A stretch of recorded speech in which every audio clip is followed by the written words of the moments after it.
مخصوص لوگوں کو مخصوص مکتبہ فکر کو نوازا جا رہا ہے. اہل تشیع کو سارا مال راشن جاتا ہے, اس کے علاوہ آپ کس کو دیتے نہیں. دیکھیں بھائی سیدھی بات ہے, ایک شخص کے ذہن میں گنشل ورگ یہی تو ہے. تو کچھ اسمارٹ لوگ یہ بھی کام کر رہے ہیں نا, NGOs بنا کے پھر پیسہ کماتے ہیں. 30,000 میں نے, دیکھیں میں بتاتا ہوں, 33 فری میں بانٹا سب کو. اچھا اتنا نام ہو گیا ماشاء اللہ, کام بھی کر رہے ہیں آپ, کام کی وجہ سے نام ہو گیا. کیا الیکشن لڑنے کا ارادہ ہے کسی سیاسی جماعت کو؟ یہی تو میں سیاسی تنظیموں کو بار بار بول رہا ہوں, پریشان نہیں ہو, ہمارا ابھی تک تو ایسا کوئی پلان نہیں ہے بھائی, لیکن تم تنگ بہت کر رہے ہو.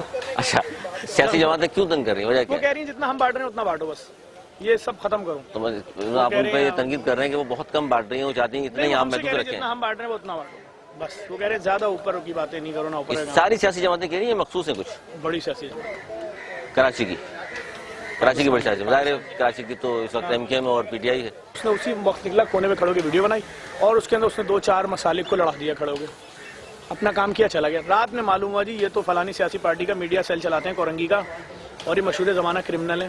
حکومت پر PTI کے ظاہر گورنمنٹ ہے وفاق میں, سندھ میں پاکستان پیپلز پارٹی, اس پر بھی آپ تنقید کرتے ہیں. لیکن کچھ لوگ کہتے ہیں کہ ان دونوں پارٹیز کو تنقید کر رہے ہیں, کراچی میں رہتے ہیں آپ. MKM کی ظاہر یہاں نظامت ہے, میئر کراچی ہیں, MKM پہ تنقید نہیں کرتے. میئر کراچی کارکردگی کوئی ایسی نہیں ہے جس کی آپ تعریف کریں, تعریف نہیں کریں, لیکن آپ خاموشی اختیار کر لیتے ہیں. میں تو وہی آدمی ہوں جس نے میئر صاحب کو اٹھنے نہیں دیا تھا جبکہ الیکٹرک کے ہاتھوں جو بچے